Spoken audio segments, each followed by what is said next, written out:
नमस्कार बंधुरा आमी मौ तोमादेर सबाइके आमादेर गल्पकथा परिवारे आरो एकबार अनेक अनेक स्वागत जानिए आजकेर भिडियोटी शुरू करछि। बंधुरा आज आमी तोमादेर संगे अत्यंत सहज सरल घरोया पद्धतिते शारदीय नवरात्रिर पुजो विधि शेयर करे नेब। नवरात्रि सनातन हिंदू धर्मेर अत्यंत तात्पर्यपूर्ण एकटी धर्मीय उत्सव। आश्विन मासेर शुक्लपक्षेर प्रतिपद थेके नवमी तिथि पर्यन्त शारद नवरात्रि पालन करा हय। बंधुरा आजकेर भिडियोते शारद नवरात्रिर अत्यंत सहज पूजा विधि छाड़ाओ एई बछरेर शारद नवरात्रिर समयसूची, नवरात्रि पालनेर नियम, घट स्थापनेर शुभ समय, नवरात्रिते मा दुर्गार जे 9टी रूपेर पुजो करा हय तादेर प्रत्येकेर पूजार मंत्र एबं 9 दिनेर विशेष भोग एई सबकिछुई आमि शेयर करे नेब।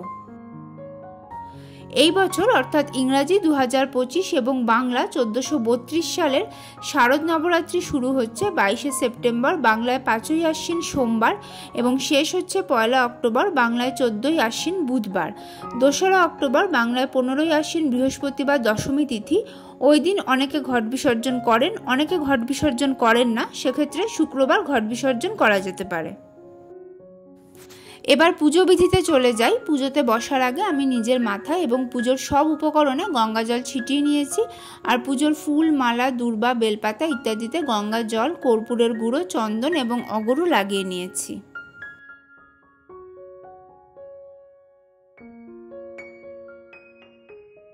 পুজোতে বসে প্রথমেই আমি আচমন আর বিষ্ণু স্মরণ করে নিচ্ছি।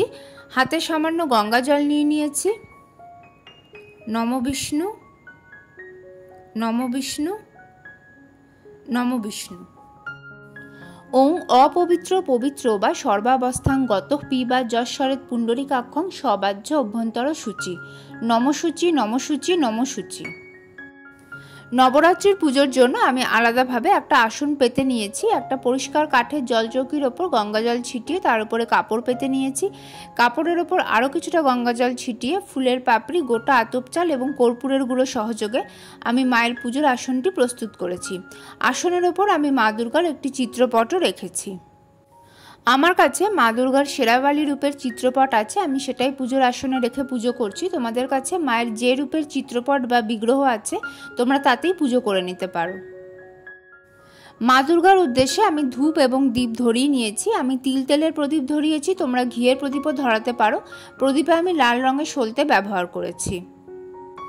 বন্ধুরা, তোমরা যদি নবরাত্রি চলাকালীন অখণ্ড দ্বীপ ধরাতে চাও সেক্ষেত্রে নবরাত্রির পুজোর প্রথম দিন এই দ্বীপ ধরিয়ে নিতে হবে এবং সেটা সাধারণত পুজোর আসনে মায়ের কাছে রাখা থাকে। গোটা নবরাত্রি চলাকালীন প্রদীপটা একইভাবে জ্বলবে। খেয়াল রাখতে হবে এক মুহূর্ত যেন প্রদীপ নিভে না যায় এবং প্রদীপটা স্থানচ্যুত করা যাবে না।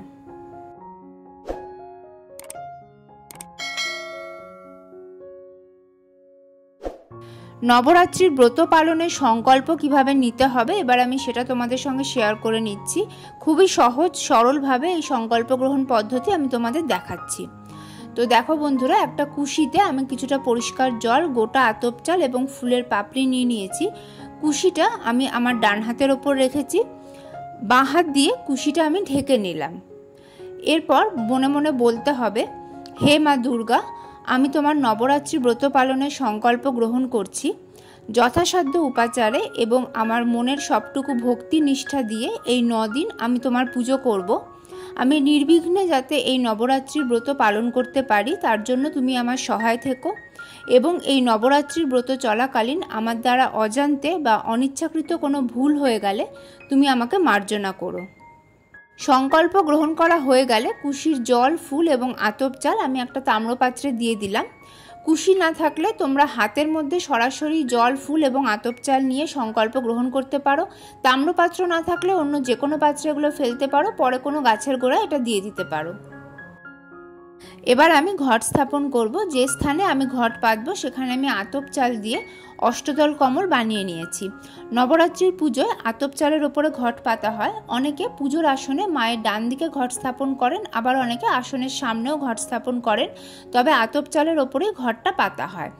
আতপ চাল দিয়ে অষ্টদল কমল বানাতে যদি অসুবিধা হয় সেক্ষেত্রে কিছুটা গোটা আতপ চাল রেখে তার উপরেও তোমরা ঘট পেতে নিতে পারো। ঘট স্থাপনের জন্য আমি তামার ঘট নিয়ে নিয়েছি। ঘটটি জলপূর্ণ করা আছে, তোমরা মাটি বা পিতলের ঘটও নিতে পারো। ঘটে আমি সিঁদুর দিয়ে স্বস্তিক চিহ্ন এঁকে রেখেছি এবং ঘটের 9টা সিঁদুরের ফোঁটা এবং তার উপরে 9টা হলুদের ফোঁটাও দেওয়া আছে। ঘটের গলায় মৌলি সুতো বাঁধা আছে। ঘটের জলে প্রথমেই আমি দিয়ে দিচ্ছি কিছুটা গোটা আতপ চাল, দিয়ে দিচ্ছি একটা হলুদের গাঁট, দিচ্ছি একটা গোটা লবঙ্গ এবং একটা গোটা এলাচ, গোটা লবঙ্গ অর্থাৎ ফুলসহ লবঙ্গ, দিয়ে দিচ্ছি একটা গোটা সুপারি, আর সবশেষে দিচ্ছি একটা 1 টাকার কয়েন। ঘটে আমি একটা আমপল্লব বসিয়ে নিয়েছি এবং আমপল্লবের ওপর রেখেছি 1 সরা গোটা আতপ চাল। আমপল্লবের প্রত্যেকটি পাতায় সিঁদুরের ফোঁটা এবং হলুদের ফোঁটা দেওয়া আছে। নবরাত্রির পুজোয় সাধারণত নারকেল দিয়ে ঘট পাতা হয়। তো দেখো বন্ধুরা, এখানেও আমি নারকেল নিয়ে নিয়েছি। নারকেলেও সিঁদুর দিয়ে স্বস্তিক চিহ্ন আঁকা আছে। নবরাত্রি পুজোর নিয়ম অনুযায়ী নারকেলটা একটা লাল কাপড় দিয়ে মুড়িয়ে নিতে হবে এবং তারপর সাধারণ লাল সুতো বা মৌলি সুতো 9 পাক দিয়ে এই কাপড়ের সঙ্গে নারকেলটাকে বেঁধে নিতে হবে। দেখো বন্ধুরা, নারকেলটা আমি ঘটের ওপর বসিয়ে নিয়েছি। প্রসঙ্গত নারকেলের চোখ যেদিকে থাকে সেই দিকটা যিনি পুজো করছেন হয় তার দিকে থাকবে, নয়তো ওপরের দিকে থাকবে। মনে মনে মা দুর্গার নাম স্মরণ করে আমি ঘট পেতে নিচ্ছি।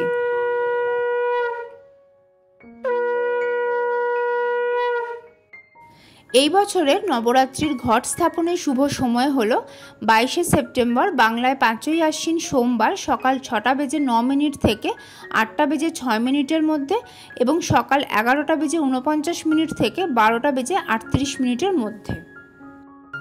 ঘটে আমি একটা ফুলের মালা নিবেদন করে দিলাম। ভগবান গণেশ হলেন সর্বপ্রথম পূজ্য। লাল চন্দন সহযোগে হাতে ফুল, বেলপাতা এবং দূর্বা নিয়ে মনে মনে ভগবান গণেশকে স্মরণ করে এতে গন্ধপুষ্পে ওং গাং গণেশায় নমঃ এই মন্ত্র বলে এই ফুল, বেলপাতা এবং দূর্বা আমি গণেশ ঠাকুরের উদ্দেশ্যে প্রথমেই নিবেদন করে দিচ্ছি। করজোড়ে আমি মা দুর্গার কাছে অনুরোধ জানাচ্ছি যাতে মা নবরাত্রির এই পবিত্র সময় আমার গৃহে এসে এই যৎসামান্য পূজা গ্রহণ করেন। মায়ের স্নানবিধি সম্পন্ন করে নেওয়ার জন্য আমি হাতে একটা পরিষ্কার শুকনো কাপড় নিয়ে নিয়েছি। প্রথমেই এই কাপড়ের মধ্যে দিয়ে দিচ্ছি কিছুটা গঙ্গা জল,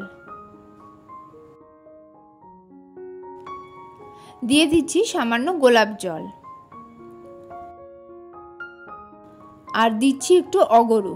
এবার এই কাপড়টি দিয়ে আমি মায়ের চিত্রপটটি মুছে নেব। ওং রিং দুং দুর্গায় নমঃ অথবা ওং ঐং রিং ক্লিং চামুণ্ডায় বিচ্ছেই এই দুটি মন্ত্রের মধ্যে যে কোনো একটি মন্ত্র সহযোগে তোমরা মায়ের স্নানবিধি সম্পন্ন করে নিতে পারো। যদি তোমরা মায়ের বিগ্রহে পুজো করো সেক্ষেত্রে প্রথম দিন পঞ্চামৃত এবং গঙ্গা জল, গোলাপ জল ও অগরু দিয়ে সুগন্ধি জল বানিয়ে মায়ের অভিষেক করে নিতে পারো এবং বাকি দিনগুলি তোমরা চিত্রপটে আমি যেরকমভাবে অভিষেক করছি সেইভাবে অভিষেক করে নিতে পারো। স্নানবিধি সম্পন্ন হয়ে যাওয়ার পর বস্ত্রস্বরূপ আমি মাকে মৌলি সুতো নিবেদন করে দিয়েছি। এতে সামান্য আতর লাগানো আছে। মাকে আমি লাল চন্দনের তিলক পরিয়ে দিচ্ছি। চিত্রপটে মায়ের যে অন্যান্য রূপগুলি রয়েছে সেখানেও আমি লাল চন্দনের তিলক পরিয়ে দিচ্ছি, আর মায়ের বাহনকেও আমি লাল চন্দনের তিলক পরিয়ে দেব।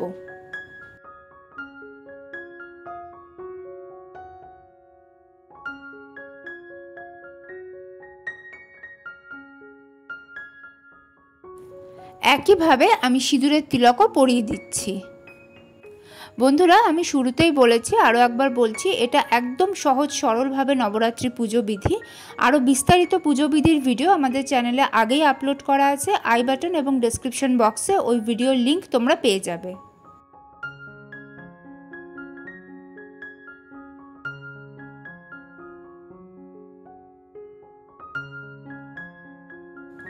সব শেষে আমি হলুদের তিলক পরিয়ে দিচ্ছি।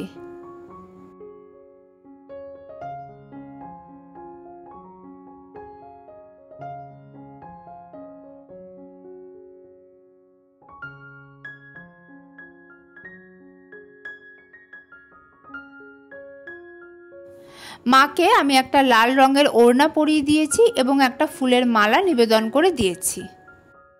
নবরাত্রির পুজোয় মাকে 16 শৃঙ্গার নিবেদন করা হয়। তো দেখো বন্ধুরা, আমিও এখানে মাকে নিবেদন করার জন্য 16 শৃঙ্গার নিয়েছি। 16 শৃঙ্গারের এই বক্স আমি অনলাইন থেকে নিয়েছি, তোমরা অনলাইনেও এগুলো পেয়ে যাবে, বা 16 শৃঙ্গারের সামগ্রীগুলি তোমরা আলাদাভাবে কিনে নিজেরাও এরকম বানিয়ে নিতে পারো। এই 16 শৃঙ্গারের সামগ্রীগুলির মধ্যে থাকে কাজল, পাউডার, ক্রিম, মেহেন্দির কোণ, চিরুনি, চুলের তেল, আলতা, নেল পলিশ, লিপস্টিক, সিঁদুর ইত্যাদি। এই 16 শৃঙ্গার নবরাত্রির মধ্যে যে কোনো একদিন মাকে নিবেদন করা হয়। তোমরা প্রথম দিন নিবেদন করতে পারো অথবা অষ্টমী কিংবা নবমীর দিনও নিবেদন করতে পারো। পুজো হয়ে যাওয়ার পরে অর্থাৎ নবরাত্রি চলে যাওয়ার পরে এই 16 শৃঙ্গারের জিনিসগুলি কোনো দুর্গা মন্দির বা কালী মন্দিরে তোমরা দিয়ে দিতে পারো। নবরাত্রি পুজোর একটি বিশেষ গুরুত্বপূর্ণ অংশ হলো শস্য রোপণ করা। তার জন্য আমি এখানে একটা মাটির সরা নিয়েছি এবং সরার মধ্যে কিছুটা মাটিও রয়েছে। সরাতে আমি 9টা সিঁদুরের ফোঁটা দিয়ে রেখেছি এবং তার উপরে 9টা হলুদের ফোঁটা দিয়ে রেখেছি। শস্য হিসেবে জব অথবা পঞ্চশস্য রোপণ করা হয়। যেটাই রোপণ করা হোক না কেন সেটা আগের দিন রাত থেকে জলে ভিজিয়ে রাখতে হবে। শস্য রোপণ প্রক্রিয়াটি বিশেষ গুরুত্বপূর্ণ, কারণ মনে করা হয় যত ভালোভাবে এই শস্য থেকে চারাগাছ জন্মাবে আমাদের নবরাত্রির পুজো তত ভালোভাবে সম্পন্ন হয়েছে বলে ধরে নিতে হবে এবং মা দুর্গার আশীর্বাদে আমাদের পরিবারের সুখ সমৃদ্ধি সেই হারে বৃদ্ধি পাবে। শস্য হিসেবে আমি জব রোপণ করে নিচ্ছি। জবগুলি আগের দিন রাত থেকে জলে ভেজানো ছিল।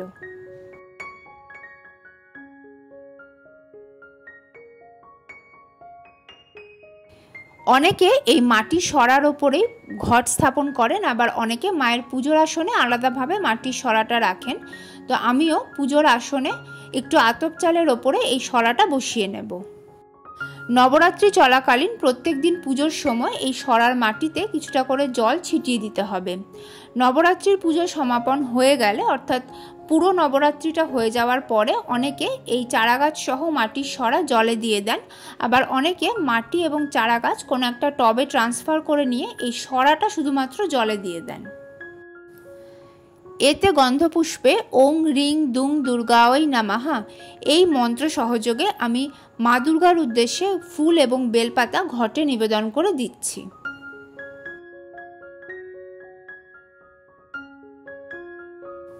নবরাত্রির প্রথম দিন মা দুর্গার শৈলপুত্রী রূপের পুজো করা হয়। ওং রিং শ্রীং শৈলপুত্রী দুর্গায় নমঃ এই মন্ত্র সহযোগে আমি মায়ের শৈলপুত্রী রূপের উদ্দেশ্যে লাল চন্দন সহযোগে ফুল নিবেদন করে দিচ্ছি। শারদ নবরাত্রির 9 দিন মা দুর্গার 9টি রূপের পুজো করা হয়। প্রথম দিন মা শৈলপুত্রী, দ্বিতীয় দিন মা ব্রহ্মচারিণী, তৃতীয় দিন মা চন্দ্রঘণ্টা, চতুর্থ দিন মা কুষ্মাণ্ডা, পঞ্চম দিন মা স্কন্দমাতা, ষষ্ঠ দিন মা কাত্যায়নী, সপ্তম দিন মা কালরাত্রি, অষ্টম দিন মা মহাগৌরী এবং নবম দিন মা সিদ্ধিদাত্রী পূজিতা হন।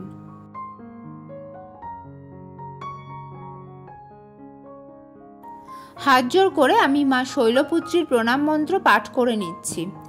ওং শৈলপুত্রীম প্রপদ্যে পুনর্ভুং ময়ভূম কন্যাং শিখণ্ডিনীং পার্শ্বহন্তাং যুবতীং কুমারিনীম।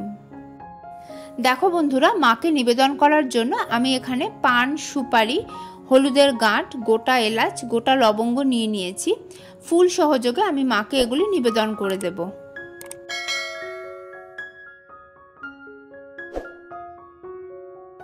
মায়ের উদ্দেশ্যে আমি সামান্য কিছু দক্ষিণা নিবেদন করে দিচ্ছি। এই মঙ্গল সামগ্রী এবং দক্ষিণা শুধুমাত্র প্রথম দিনই নিবেদন করতে হবে। নবরাত্রি শেষ হয়ে যাওয়ার পরে এই মঙ্গল সামগ্রীর জিনিসগুলি জলে দিয়ে দিতে হবে এবং দক্ষিণা স্বরূপ তোমরা যা নিবেদন করেছিলে সেটা কোনো মন্দিরে দক্ষিণা দিয়ে দিতে পারো। মায়ের বাহনের উদ্দেশ্যেও আমি ফুল নিবেদন করে দিলাম।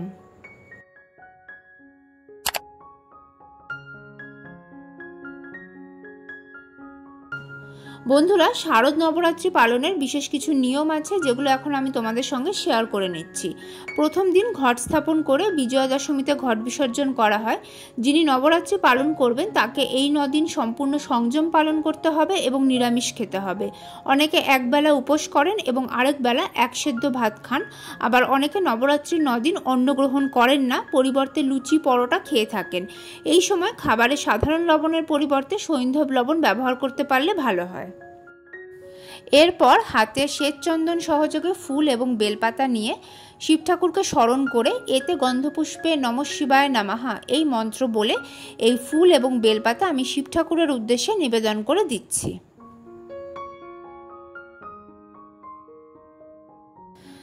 দেখো বন্ধুরা, মাকে নিবেদন করার জন্য আমি এখানে ভোগ সাজিয়ে নিয়েছি। নবরাত্রি পুজোর মূল ভোগ হলো লং এবং বাতাসা। তো আমি এখানে লং আর বাতাসা নিয়েছি গোটা ফল আর নিয়েছি কিছু ড্রাই ফ্রুট মিক্স।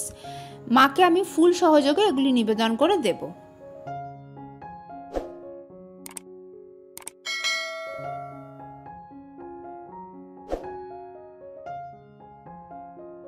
নবরাত্রির প্রথম দিন মা শৈলপুত্রীর পুজো করা হয় এবং মা শৈলপুত্রীর উদ্দেশ্যে যে বিশেষ ভোগ নিবেদন করা হয় তা হলো ঘি। আমিও এখানে কিছুটা ঘি নিয়েছি। ফুল সহযোগে আমি এটা মাকে নিবেদন করে দেব।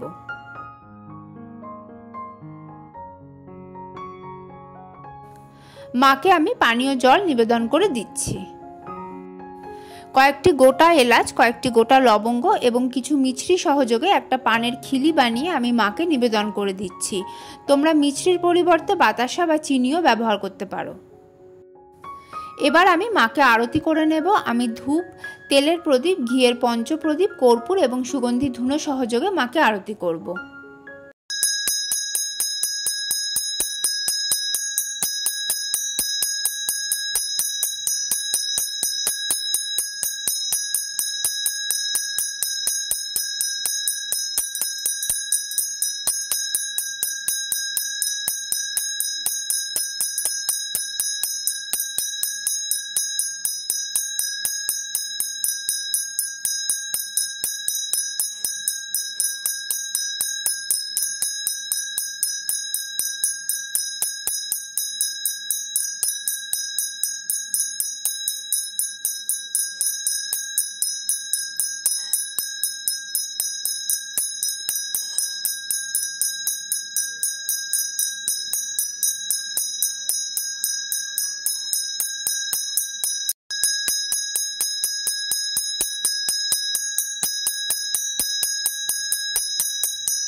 এরপর মা দুর্গার অষ্টোত্তর শতনাম পাঠ করে নিতে হবে এবং মা দুর্গার অন্য কোনো স্তব স্তোত্র তোমাদের জানা থাকলে সেটাও পাঠ করে নিতে পারো। অনেকে নবরাত্রির সময় শ্রী শ্রী চণ্ডী, দুর্গা সপ্তশতী এবং দুর্গা চালিসাও পাঠ করেন। এই সময় তোমরা ওং হ্রিং দুং দুর্গায় নমঃ অথবা ওং ঐং হ্রিং ক্লিং চামুণ্ডায় বিচ্চেই অথবা ওং দুর্গে দুর্গে রক্ষণী স্বাহা এই মন্ত্রগুলির মধ্যে যে কোনো একটি মন্ত্র প্রত্যেক দিন 108 বার জপ করে নিতে পারো। সব শেষে আমি মা দুর্গার উদ্দেশ্যে প্রণাম নিবেদন করছি এবং পুজোয় কোনো ভুল ত্রুটি হয়ে থাকলে তার জন্য ক্ষমা প্রার্থনা করে নিচ্ছি। বন্ধুরা, এইভাবে নবরাত্রির প্রথম দিনের পুজো করে নিতে হবে। বাকি দিনগুলিতে প্রথমে গণেশ ঠাকুরের উদ্দেশ্যে ফুল নিবেদন করতে হবে, তারপর মা দুর্গার যেই রূপের পুজো সেদিন হবে সেই রূপের পুজো করে নিতে হবে এবং শেষে শিব ঠাকুরের উদ্দেশ্যে ফুল নিবেদন করতে হবে। এছাড়াও এই ভিডিওতে যেরকমভাবে ভোগ নিবেদন এবং আরতি করা হলো সেইভাবে করে নিতে হবে। এছাড়াও মা দুর্গার অষ্টোত্তর শতনাম পাঠ এবং মন্ত্র জপ তোমরা প্রত্যেক দিন করে নিতে পারো।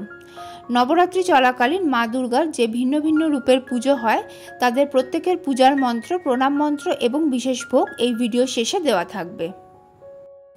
বিজয়া দশমীতে ঘট বিসর্জন করতে হবে। মনে মনে মা দুর্গার নাম স্মরণ করে দুহাত দিয়ে ঘরটি স্পর্শ করে সামান্য নাড়িয়ে তারপর ঘট বিসর্জন করতে হবে। ঘটের জলে যে 1 টাকার কয়েনটা দেওয়া হয়েছে সেটা ছাড়া বাকি সব কিছু জলে দিতে হবে। যদি মাটির ঘট হয় ঘটও জলে দিতে হবে, যদি ধাতব ঘট হয় তাহলে ঘটটা রেখে দেবে। ঘটের জলটা তোমরা সারা বাড়িতে সামান্য ছিটিয়ে নিয়ে বাকিটা কোনো গাছের গোড়ায় দিয়ে দিতে পারো বা জলে দিয়ে দিতে পারো। আর ঘটের জলের 1 টাকার কয়েনটা সেটা তোমরা কোনো মন্দিরে পরে দক্ষিণা দিয়ে দিতে পারো। ঘটে যে 1 সরা আতপ চাল দেওয়া হয়েছে সেটার সঙ্গে পুজোতে ব্যবহৃত বাকি আতপ চাল একসঙ্গে জড়ো করে নিয়ে পাখিদের খাওয়ার জন্য তোমরা ছাদে বা উঠোনে ছড়িয়ে দিতে পারো, তবে খেয়াল রাখতে হবে যেন পায়ে না লাগে। মাকে নিবেদন করা শৃঙ্গারের সামগ্রী, মঙ্গল সামগ্রী, দক্ষিণা এবং শস্যসহ মাটির সরা কি করতে হবে সেটা আগেই বলা হয়েছে। নবরাত্রি চলাকালীন হোম করার রীতি রয়েছে। অনেকে নবরাত্রির প্রত্যেক দিন হোম করেন, অনেকে অষ্টমী এবং নবমীতে হোম করেন। বাড়িতে খুব সহজভাবে আমরা কিভাবে হোম করে নিতে পারি সেটাই এখন আমি তোমাদের সঙ্গে শেয়ার করে নিচ্ছি। তো দেখো বন্ধুরা, এখানে আমি একটা মাটির সরা নিয়েছি। সরাতে আমি 9টা সিঁদুরের ফোঁটা এবং তার উপর 9টা হলুদের ফোঁটা লাগিয়ে রেখেছি। এই সরার মধ্যেই আমি হোম করব। অনেকে বলেন যে পাত্রে হোম করা হয় সেটা সরাসরি মাটিতে রাখতে নেই, তাই একটা পিতলের প্লেটের ওপর আমি এই মাটির সরা রেখেছি। মাটির সরার মধ্যে আমি কিছুটা কর্পূর রেখেছি।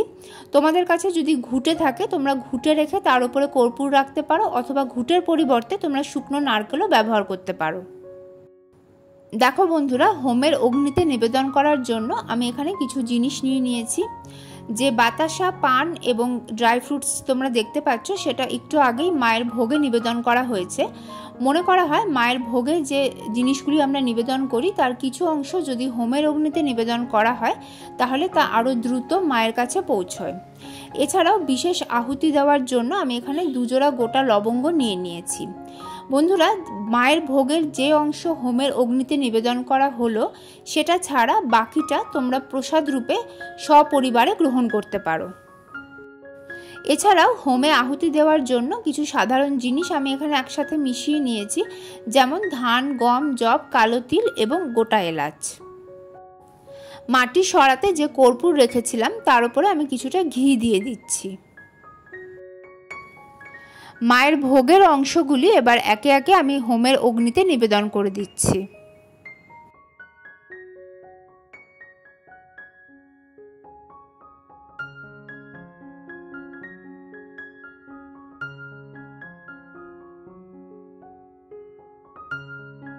দুজোড়া গোটা লবঙ্গ সামান্য ঘি লাগিয়ে আমি হোমের অগ্নিতে নিবেদন করে দিচ্ছি।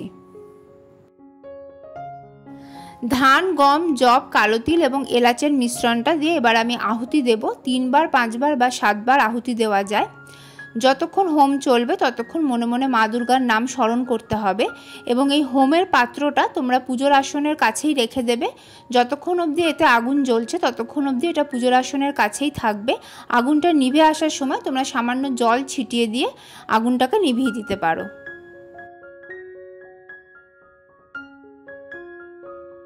বন্ধুরা, খুব সহজ পদ্ধতিতে কিভাবে নবরাত্রির হোম করা যায় সেটা আমি তোমাদের দেখালাম। তোমরা যারা বিস্তারিত হোম করতে পারো তারা সেইভাবেই করে নিও। বন্ধুরা, এই বাংলা ক্যালেন্ডার অ্যাপ থেকে খুব সহজেই জানতে পারবেন কবে কোন পুজো, কবে পূর্ণিমা, অমাবস্যা, একাদশী, এমনকি কবে ব্যাংক ছুটি। আমি নিজেও ব্যক্তিগতভাবে এই অ্যাপটা ব্যবহার করি। সত্যি কথা বলতে খুবই কাজে লাগে। আপনারাও একবার ট্রাই করে দেখুন, ডেসক্রিপশনে লিঙ্কটা দিয়ে দিচ্ছি। তাহলে বন্ধুরা, এই ছিল আজকের ভিডিও। আশা করি ভিডিওটা কিছুটা হলেও তোমাদের কাজে লাগবে। কেমন লাগলো তোমাদের আজকের ভিডিও আমাকে কমেন্ট করে অবশ্যই জানিও। ভালো লাগলে লাইক এবং শেয়ার করে দিও। আর যদি তোমরা প্রথমবার এই চ্যানেলের ভিডিও দেখে থাকো তাহলে প্লিজ চ্যানেলটা সাবস্ক্রাইব করে নিও। সেই সঙ্গে পাশে থাকা বেল আইকনটা ট্যাপ করতেও ভুলো না, যাতে আমাদের চ্যানেল থেকে পোস্ট করা সব ভিডিও নোটিফিকেশন তোমাদের ফোনে সঠিক সময় চলে যায়। সকলকে শারদ নবরাত্রির অগ্রিম শুভেচ্ছা জানিয়ে আজকের ভিডিও এখানেই শেষ করছি। নতুন ভিডিও নিয়ে ফিরে আসবো খুব তাড়াতাড়ি। যারা স্কিপ না করে পুরো ভিডিওটা দেখলে তাদের আমার আন্তরিক ধন্যবাদ জানাই। মা দুর্গার আশীর্বাদে তোমরা সকলে ভালো থেকো, সুস্থ থেকো। জয় মা দুর্গা।